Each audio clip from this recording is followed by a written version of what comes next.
Good morning. I hope you enjoyed the chapter 7 of this Game of Thrones series.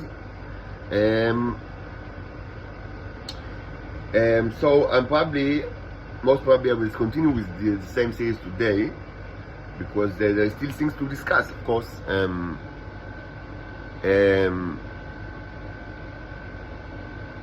a little bit to be said about the high school days, and I'll try to be concise and also, of course, I'll use anecdote from real life. Again, it's important to not just to theorize, but also to give examples from real life. But I mean, again, my objective is not to demonstrate, to speak too much about my own biography, even though in the context of the 7th chapter it was actually very important, of course. But I mean, in the context of the Game of Thrones situation, I tried, as I repeatedly say, I tried to address it from political perspective. So I must try to demonstrate. I mean, who are these people? I mean, what kind of people are they? While they are and while they are very young. I mean, they're still very. I mean, not as young as it might seem. Again, it's 21 Jump Street situation, but they're very, very young, and mostly, I mean, they are still not disgusting. Not always, I mean, some do, but I mean, mostly they are far, I mean, from being as disgusting as they are later in their life. But also some things are trying to kind of, some characteristics are starting to consolidate, because they are educated together. And this is extremely important because, again, most of them later in their life, I mean, they will become part of Mission Impossible teams that are work completely in separate and don't share any kind of knowledge, and don't even share professional training. So the high school days, I mean, it's part of the training. I was kind of half cynical when I said that, that my military, I was recruited, younger than average, and addressing the fact that, I mean, the military, the high school and even junior high was part of this kind of military service. But I mean, what's true and not cynical or not even ironical is that, I mean, this is part of their education and also, this is part of the education of the Game of Thrones people, and also of their of the trade of the profession, even though of course it's not explicitly so, but it's implicitly so. And this is very important because, again, these people, I mean, when they will work under the Israeli intelligence, they will do it, I mean, in completely, mostly, I mean, completely separate, ways. So I mean, there will be no time for in the future. I mean, these people, there is not much shared experiences and shared shared professional training. So from that kind of, so in order to like this kind of aspect, I'll try to continue with the series, with the Game of Thrones series, and discuss the high school days. Probably will not discuss specific people much. Honestly, they weren't that interesting, and that's part of the phenomenon. I mean, they are going to be gray. I mean, the fact that they are gray is not accidental. They are educated to be gray.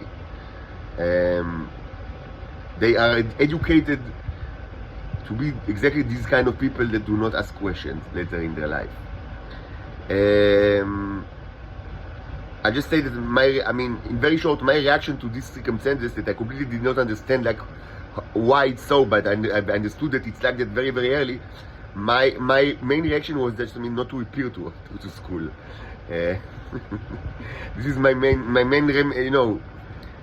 homebrew remedy to the problem was, to stay at home. And by the end of the 12th grade, I rarely appeared. בכיתה י"ב בקושי הגעתי כבר. הייתי יותר בבית. הייתי כמעט רק בבית. I mean, that's some kind of a solution.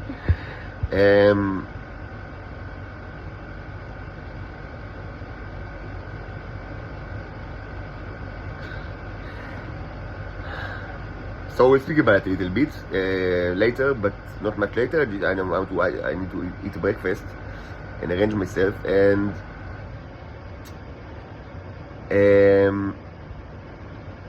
of course, yesterday's video, the 7th chapter, is very, emotional, and I got kind of a commentaries on that maybe I'll postpone to later. I just want to say, I mean, two things should be said that are actually related. But I mean, one is that, I mean, and I've spoken about it quite a bit in the past, is that, I mean, in light of everything that happened during these years, I mean, the whole painting projects that took place later in my life and until this day is ridiculous. Like, I mean, is irrational, even from the most egoistical perspective and even short-term egoistical perspective. Because, I mean, it was decision that was taking place, I mean, in the highest level, that I will be your sacrificial lamb, like to eat me alive, and everybody would just, I mean, eat me and torture me without end. So, I mean, it was taken by the highest, authorities in this earth. So, I mean, why do we need to even paint this person after that? I mean, I mean, and I understand that, I mean, sometimes it can, serve all sorts of, like, minute purposes of, like, all sorts of, like, egotistical actors in this game. But, I mean, this was done in the highest level. I mean, thousands of people participated in this painting project. Not only knew about it, participated in it. Probably hundreds of thousands of people knew about it. But, I mean, thousands of people participated in that. And it seems to me that it didn't only serve perhaps, like, mundane, small-time purposes of this actor or another, but it was part of, it was part of the mentality of the people, not only in Israel, but also abroad. Like, I mean, to do it, like, as kind of, like, as a behavioral thing, like, almost like as a ritual, maybe even a religious ritual in the broadest sense. Because it didn't serve any purpose, like, because you could have just said, fuck it, I mean, we are hungry, we want to eat, a person. So this child was elected, chosen. He is to be sacrificed. I mean, not in 1 minute, but I mean, life on sacrifice. We eat his body while he's still alive, like ever min achai, as they say. And also we'll eat his children as well because we're still hungry. And fuck you. I mean, and the Americans could just say it. I mean, no one in this world would have, like, had any kind of, like, way to object, and maybe even if they had, they wouldn't object. But they don't even have how to object to that. So, one child, presumably from, like, esoteric state, I mean, was chosen, like, to put on the altar. So, fuck it. I mean, that's the way it is. So maybe then his children as well. So also his children, but that's it. But no, I mean, it was so important for you to always paint me, and I mean, to that point, I mean, I cannot completely comprehend why. Now, another thing that should be said that, I mean, in light of all, I mean, of the 97, events, 1997, I mean, I found it ridiculous that, I mean, for so long, for so many years, and now more than ever, so much, I mean, effort is done. This is true mostly by the Shabak. I mean, to convince me that, Shir Perry was the villain. My father, Israel David was the villain. My mother, Hannah David, is the villain. I mean, that, girlfriend is the villain. That ex-wife is the villain. That Stutz is the villain. That co-worker is the villain. That boss is the villain. I mean, and so much effort is done in the, to create propaganda. I mean, and this is ridiculous. I mean, what purpose does it serve? I mean, it's so ridiculous because, I mean, yeah, I mean, probably 100% of these people are Nazis. Probably almost 100% of these people are Nazis. But I mean, what, after the President of the United States, Bill Clinton, decided during 1997 that I will be sacrificed on an altar. I was a child, and he decided that this child should be sacrificed and be eaten, be eaten alive, and be tortured without end, and that's the destiny of this child.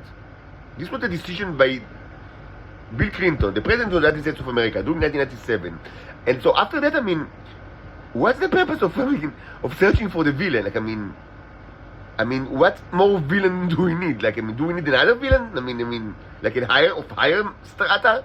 Is there a higher strata than that? Like, I mean, can there be a villain of more importance after the President of the United States decided that you will be sacrificed and be eaten alive? Like, I mean, like what? Like, you know, like a one-night stand from Tel Aviv, or I mean, a random co-worker that I found, or I mean, like a childhood friend. They are of higher importance than Bill Clinton? I fail to understand. I mean, what's the theory? Like, I mean, where do we stand? I mean, what's the vector?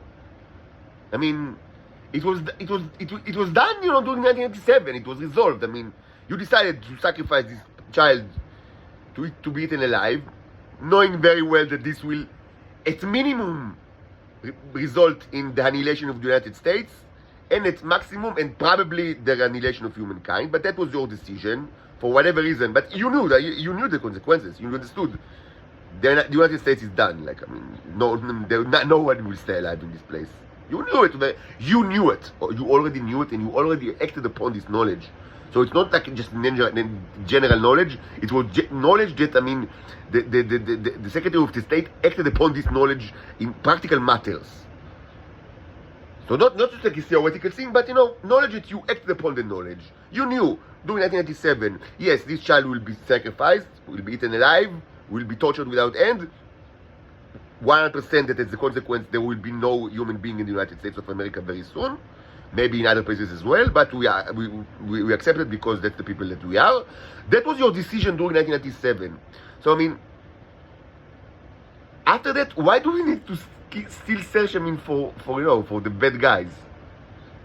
Yes, there are tons of bad guys in Israel. This country is full of snakes, but I mean, like, I mean, what kind of a purpose, you know, this exists to this search? I mean, you know, I mean, it's pretty much, you know, I mean, the deal is done. I mean, the president of the United States, of course, I mean, taking into, I assume, you know, getting advice from other, you know, high-ranking officials in the Secretary of State and, you know, the CIA, they decided that, I mean, to sacrifice this child, so, you know, to eat limbs of his body while he's still alive, and to crucify him, I mean, endlessly, and torture him endlessly, and knowing very well that as a result there will be no human being in the United States, for 100% certainty.